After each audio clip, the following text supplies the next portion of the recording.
ఈ రోజు కూరగాయల తోటలో చాలా అంటే చాలా కూరగాయలు కాసాయి. ఈ కూరగాయలు ఒక 2 రోజులు వస్తాయిలే. మళ్ళీ ఫ్రెష్ గా కూరగాయలను మళ్ళీ తెంపుకొని కూర వండుకోవచ్చు. ఇవి ఈ రోజుకి రేపు సరిపోతాయిలే. లక్ష్మి, ఒకసారి ఇలా రా. చెప్పండి అత్తయ్య గారు, పిలిచారు? ఈ రోజు మన కూరగాయల తోటలో ఇన్ని కూరగాయలు కాసాయి. వీటన్నింటినీ నువ్వు ఇంట్లోకి తీసుకొని వెళ్ళు. అలాగే ఈ రోజు వంకాయ కర్రీ వండు, సరేనా? అలాగే అత్తయ్య గారు. మీరు కూడా ఇక్కడ ఏం చేస్తారు? ఇప్పటి వరకు తోటలోనే కదా ఉన్నారు, మీరు కూడా ఇంట్లోకి రండి. ఇప్పటి వరకు కూరగాయల తోటలో, పూల మొక్కల తోటలో కలుపు తీసానే. వాటన్నింటికి నీళ్లు పట్టి వస్తాను. నువ్వు వెళ్ళి కూర వండు, సరేనా? అలాగే అత్తయ్య గారు. లక్ష్మి, ఈరోజు వంట మాత్రం అదిరిపోయింది. అద్భుతంగా చేశావు. అవునా అండి? ఆ కూరగాయలన్నీ మన కూరగాయల తోటలోనివే అండి. అత్తయ్య గారు ప్రతిరోజు వాటిని కలుపు మొక్కలు తీస్తూ నీళ్లు పడుతూ చాలా జాగ్రత్తగా చూసుకుంటున్నారు. అవి మన తోటలో పండిన కూరగాయలేనండి, అందుకనే అవి అంత రుచికరంగా ఉన్నాయి. అమ్మా, లక్ష్మి చెప్తుంది నిజమా? ఈ కూరగాయలన్నీ మన కూరగాయల తోటలో పండినవేనా? చాలా రుచికరంగా ఉన్నాయమ్మా, నాకైతే చాలా నచ్చాయి. అవునరా, అవన్నీ కూడా మన కూరగాయల తోటలో పండినవే. ఇంకా మన పూల మొక్కల తోట ఉంది కదా, ఆ పూల తోటలో కూడా చాలా పూలు మొగ్గలు వేశాయిరా. కొద్ది రోజులైతే అవి కూడా పూలు పూస్తాయి. అత్తయ్య గారు, మీకు చెట్లని పెంచడం ఇష్టం ఉండటంతో కూరగాయలు మనం బయట కొనడమే మానేశాము. గత కొద్ది రోజుల నుండి మనము కూరగాయలు కొనడమే మానేశాము. మన ఇంట్లోనే చాలా కూరగాయలు ఉన్నాయి. చాలా కృతజ్ఞతలు అత్తయ్య గారు. అయినా ఇప్పుడు బయట కూరగాయలకు కూడా చాలా రేటు ఉంది. అవునే లక్ష్మి, ఎలాగో నాకు కూడా పూల చెట్లని పెంచడం గాని, లేదంటే కూరగాయల చెట్లను పెంచడం గాని, చెట్లను పెంచడం అంటే నాకు చాలా ఇష్టం. అందుకని కూరగాయల చెట్లను కూడా పెంచుదామని ఆ కూరగాయల మొక్కలను తీసుకొచ్చి ఇలా పెంచుతున్నాను. అవి మన ఇంట్లోకి యూజ్ అవుతున్నాయి కదా, అది చాలు నాకు. ఈ కాంతమ్మ, రామయ్య, లక్ష్మి ఇంట్లో ఉన్నారా? బయట కూరగాయలు కొందామంటేనేమో చాలా రేటు ఉంది. అదే ఈ కాంతమ్మని మాటలతో కూల్చేసి వాళ్ళ ఇంటి ముందు ఉన్న పెరట్లో నుండి కొన్ని కూరగాయలను అడిగి తీసుకొచ్చుకుంటాను. కాంతమ్మ గారు ఇంట్లో ఉన్నారా అండి? ఎవరది? ఒసే సరస్వతి, నువ్వా? ఏంటే ఇలా వచ్చావు? ఏం లేదు కాంతమ్మ గారు, ఏం చేస్తున్నారా అని మిమ్మల్ని పలకరించడానికి వచ్చాను. అవునానే సరస్వతి, అయినా కానీ ఈ రోజు నువ్వు కూలి పనికి వెళ్ళలేదా? లేదు కాంతమ్మ గారు, ఈ రోజు కూలీ పని లేదండి. అవును, రామయ్య, లక్ష్మి కనిపించట్లేదు, ఎక్కడికి వెళ్లారు? వాళ్ళు ఇందాకే భోజనం చేసి పొలం దగ్గరికి వెళ్లారు. అవునా? కాంతమ్మ గారు, మీ చెట్టుకి ఈ రోజు చాలానే కూరగాయలు వెళ్ళినట్లున్నాయి కదండి. ఇప్పుడే తెంపినట్లుగా కనిపిస్తుంది. చాలానే కూరగాయలు వెళ్ళాయా కాంతమ్మ గారు? అవునే సరస్వతి, 2 రోజులకు సరిపడా కూరగాయలు వెళ్ళాయి. అవునా కాంతమ్మ గారు, కూరేం లేక నేను కారప్పొడి వేసుకొని అన్నం తిన్నానండి. నాకైతే కూరగాయలు బయట కొనాలి అంటే చాలా రేటు ఉంది కాంతమ్మ గారు. అలాగని మా ఇంటి ముందు చెట్లు కూడా లేవు.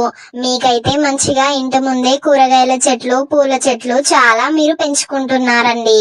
కొన్ని కూరగాయలు ఇస్తారా కాంతమ్మ గారు? ఏం కూర లేదండి, కారప్పొడి వేసుకొని తిన్నాను, కడుపంతా మంట మండుతుంది. మీరు కొన్ని కూరగాయలు ఇచ్చారనుకోండి, ఈ పూట నాకు ఒడ్డెక్కుతుంది కాంతమ్మ గారు. అవునా అని సరస్వతి, సర్లే దాందే ముందులే, కొన్ని కూరగాయలు ఇస్తానులే, వండుకొని తినిపో. ఈ పూట అయితే ఒడ్డెక్కించు, రేపు మార్కెట్ కి వెళ్లి కూరగాయలు కొనుకొచ్చుకో. ఇక్కడే ఉండు సరస్వతి, నేను ఇంట్లోకి వెళ్లి కూరగాయలు తీసుకొస్తాను. అలాగే కాంతమ్మ గారు. ఇదిగో సరస్వతి, ఈ కూరగాయలు తీసుకొని కూర వండుకోపో. అత్తయ్య గారు, కూరగాయలు కనిపించట్లేదండి, మీరేమైనా తీసారా? అవును లక్ష్మి, నేనే తీసి సరస్వతికి ఇచ్చాను. సరస్వతికి కూర వండుకోవడానికి కూరగాయలేం లేవంట, కారపొడి వేసుకొని తిన్నదని చెప్పింది. అందుకని నేనే కొన్ని కూరగాయలు ఇచ్చి పంపించాను, కూర వండుకొని తినిపో అని. అవునా అత్తయ్య గారు? నిన్ననే నేను కాంతమ్మ గారి ఇంటికి వెళ్లి కూరగాయలు అడుకొచ్చుకొని తిన్నాను. ఇప్పుడు బయట కొందామంటే చాలా రేటు ఉంది. మళ్ళీ నాకు కూరగాయలు కావాలి.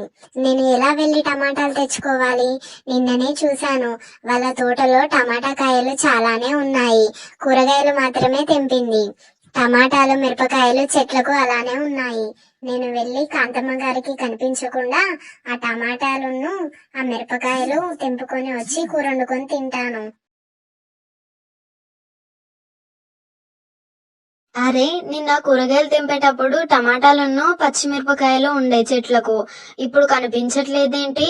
ఎవరైనా తెంపుకెళ్లారా? ఈ రోజుకి కావలసిన కూరగాయలైనైతే తెంపుకొని వచ్చాను. కానీ ప్రతిరోజు నేను ఎలా వెళ్ళి కాంతమ్మ గారిని అడగాలి? ఇలాగే దొంగిలించి తీసుకొని వస్తా. అప్పుడు కాంతమ్మ గారికి నేనే దొంగిలిస్తున్నట్లు తెలీదు. నేను బయట కూరగాయలు కొనాల్సిన అవసరం కూడా ఉండదు. నువ్వు చెట్లకున్న మిరపకాయలు గాని టమాటాలు గాని తెంపావానే లక్ష్మి, చెప్పు. లేదు తే గారు, తెంపలేదండి. నేను తెంపితే మీకు చెప్తాను కదా, నేను తెంపలేదు. మరి చెట్లకున్న టమాటాలను మిరపకాయలు కనిపించట్లేదే? ఎవరైనా తెంపుకెళ్ళినట్లున్నారు. మన తోటకి దొంగలు పడ్డట్లున్నారు. అవునా అత్తయ్య గారు? ఆ దొంగలు ఎవరై ఉంటారు? ఆ దొంగలు ఎవరనేది నేనే తెలుసుకుంటా. ఎలా నా కూరగాయల తోటలో నుండి కూరగాయలను దొంగిలిస్తున్నారో చూస్తాను. ఇంకో 4 రోజులైతే కాంతమ్మ గారి కూరగాయల చెట్లకున్న కాయలన్నీ పెద్దగవుతాయి. అప్పుడు వాటన్నింటిని దొంగిలించి పచ్చడి పెట్టుకోవచ్చు. వాటిని ఎన్ని రోజులైనా తినొచ్చు. కూరగాయలు మళ్ళీ కాయలయ్యాయి. ఇప్పుడు వీటిని తెంపాలా లేదంటే ఆ దొంగ ఎవరో కనిపెట్టాలా? ఎలాగైతే ఏముంది, ఆ దొంగ మా చుట్టుపక్కల ఉన్న ఇండ్లలో ఎవరో ఒకరు అయి ఉంటారు. అందుకనే వాళ్ళు మాకు కూరగాయలు ఎప్పుడు కాస్తాయా అని ఎదురు చూస్తున్నట్లున్నారు. వాళ్ళెవరనేది ఈ కూరగాయలతోటే ఆ దొంగని కనిపెడతాను. మళ్ళీ ఆ కూరగాయలని దొంగిలించకుండా ఎలాగైనా ప్రయత్నం చేయాలి. అబ్బా, కాంతమ్మ గారి కూరగాయల తోటలో చాలా కూరగాయలు కాసాయి. వీటన్నింటినీ నేనే తెంపుకొని వెళ్తాను, కాంతమ్మ గారు ఇంట్లో లేని సమయం చూసి. హో, ఈ దొంగ సరస్వతేనా? ఇది నన్ను కూరగాయలు అడిగినప్పుడు ఇచ్చాను కదా, దీనికి దొంగ బుద్ధి ఎందుకు? ఆగు, నువ్వు ఇక నుండి కూరగాయలు ఎలా దొంగిలిస్తావో నేను చూస్తాను. మొత్తం ఈ గార్డెన్ అంతా తీసుకొని వెళ్లి టెర్రస్ పైన కూరగాయల మొక్కలను పూల మొక్కలను పెంచుతాను. అప్పుడు ఎలా దొంగిలిస్తావో నేను చూస్తాను. నువ్వేనా ఇదంతా దొంగిలించేది, దొంగ సరస్వతి? అమ్మా, ఏంటి కిందన్న కూరగాయల మొక్కలన్నింటినీ పూల మొక్కలన్నింటినీ తీసుకొచ్చి టెర్రస్ పైన పెంచుతున్నావేంటి? ఎందుకమ్మా? కిందనే చాలా ప్లేస్ ఉంది కదా, అలాగే ఉండనివ్వచ్చు కదా. కింద ఉంటే కూరగాయ చెట్లకు అలాగే పూల చెట్లకు దొంగలు తగులుతున్నారా? మన కూరగాయలకు మొత్తము ఆ దొంగలే తెంపుకొని వెళ్తున్నారు. అలాగే పూలను కూడా తెంపుకొని వెళ్తారేమో అని మంచి ఆలోచన చాలా సేపు ఆలోచించి వీటన్నింటినీ తీసుకొచ్చి టెర్రస్ పైన పెంచుతున్నాను. అప్పుడు వాళ్ళు టెర్రస్ పైకి వచ్చి దొంగిలించలేరు కదా, అందుకని టెర్రస్ పైన గార్డెనింగ్ చేద్దామని ఫిక్స్ అయ్యాను. ఇక నుండి కూరగాయల చెట్లు పూల చెట్లు అన్ని కూడా టెర్రస్ పైనే ఉంటాయి. ఇంకో 4 రోజులైతే ఆ కూరగాయల చెట్లకున్న పిందెలన్నీ మంచిగా కూరగాయలు అవుతాయి. మళ్ళీ వెళ్ళి ఆ కూరగాయలను తెంపుకొచ్చుకోవాలి. ఒక రోజు ఆ పూలను కూడా తెంపుకోవాలి అవసరం ఉన్నప్పుడు. లేదంటే మంచి ఆలోచన ఆలోచించి ఆ పూలన్నింటిని తెంపి మార్కెట్ లో అమ్మితే చాలా డబ్బులు వస్తాయి. ఈ కూరగాయలు కూడా నేను కూర వండుకోగా నాకు మిగిలితే నేనేం చేస్తానంటే ఇంటి చుట్టుపక్కల ఎవరికైనా కూరగాయలు అమ్మి డబ్బులు తీసుకుంటా. అలా కూడా నేను డబ్బు సంపాదించొచ్చు. సరస్వతి మళ్ళీ కూరగాయలు తెంపడానికి వస్తుంది కదా, దాని దొంగ బుద్ధి ఎక్కడ పోతుంది? 4 రోజులైతే కూరగాయలు పిందెలున్నాయి కాస్త కూరగాయలు అవుతాయి. అప్పుడు తెంపుకోవడానికి వస్తుంది కదా, అప్పుడు దాని సంగతి చెప్తాను. 4 రోజులు అవుతుంది కదా, ఆ పిందెలు కాస్త కూరగాయలు అయినట్లున్నాయి. వెళ్ళి ఎలా ఉందో ఒకసారి చూసొస్తా. అరే, ఇదేంటి? కూరగాయల మొక్కలు లేవు, పూల మొక్కలు లేవు. అసలు ఏంటి ఇది? పూల మొక్కలు కూరగాయల మొక్కలు చెట్లన్నింటిని కాంతమ్మ పీకేసిందా ఏంటి? అయినా కానీ వాటికి చాలా పిందెలున్నాయి. అలా ఎలా పీకేస్తుంది? ఓ దేవుడా, అసలు ఏం జరిగి ఉంటుంది? నేనేమో కూరగాయలు దొంగలించుదామని వస్తే ఇక్కడ చెట్లే లేవు. నాకంటే గజ దొంగలు ఉన్నట్లున్నారు. నేను కూరగాయలు తెంపుకొని వెళ్ళాను కానీ వాళ్ళెవరో చెట్లనే పీక్కొని వెళ్ళినట్లున్నారు. ఒకసారి కాంతమ్మని అడిగి తెలుసుకుంటా.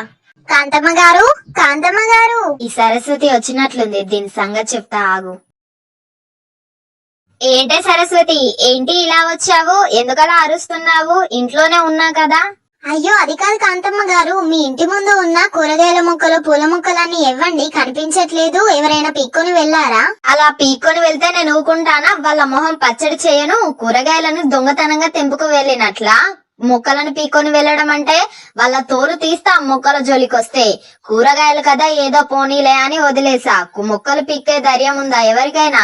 అయినా ఏంటే నీకేం బాధ వస్తుంది? మొక్కలు లేకపోతే నీకేమవుతుంది? అయ్యో అలా కాదు కాంతమ్మ గారు, ఎందుకంత కోపానికి వస్తున్నారు? మొక్కలు కనిపించట్లేదేంటా అని అడిగాను అంతే. అడిగిన వారికి అందరికీ కూరగాయలు మేము ఫ్రీగానే ఇస్తున్నాము, పాపంలే పోనీలే వాళ్ళు వండుకొని తింటారు కదా అని. కానీ ఆ కూరగాయలు అడుక్కొని తీసుకొని వెళ్ళిన వాళ్ళే దొంగిలిస్తున్నారని నాకు ఇప్పుడే తెలిసిందే. అందుకని ఇంటి ముంగట ఉండే కంటే టెర్రస్ పైన ఉండడమే మంచిదని టెర్రస్ పైన పూల మొక్కలని కూరగాయల మొక్కలని పెంచుదామని ఫిక్స్ అయ్యాను. అంటే కాంతమ్మ గారు, మీరు ఇక నుండి కూరగాయల చెట్లని కింద పెంచట్లేదా, టెర్రస్ పైనే పెంచుతున్నారా? అవును, కింద పూల మొక్కలని గాని కూరగాయల మొక్కలని గాని పెంచట్లేదు. ఇక నుండి అన్ని చెట్లని టెర్రస్ పైనే పెంచుదామని నేను ఫిక్స్ అయ్యాను. అయినా కానీ ఇక్కడ పెంచితే ఏం లాభం ఉందే? అందరూ దొంగలొచ్చి దొంగిలించుకొని తీసుకొని వెళ్తున్నారు. అందుకని దొంగలకు దొరకకుండా టెర్రస్ పైన పెంచుతున్నాను. ఇప్పుడు చూస్తా ఆ దొంగ మొహంది గాని ఆ దొంగ వెధవలు గాని ఎవరైతే దొంగిలించేవారు ఉన్నారో ఇప్పుడు ఎలా దొంగిలిస్తారో నేను చూస్తా. కాంతమ్మ గారికి నేనే దొంగిలించిన అని అనుమానం వచ్చినట్లుంది. ఎందుకైనా మంచిదే, ఇక్కడ నుండి వెళ్ళిపోవడమే మంచిది. కాంతమ్మ గారు, నేను ఇంటికి వెళ్ళి వస్తానండి, నాకు కాస్త పని ఉంది.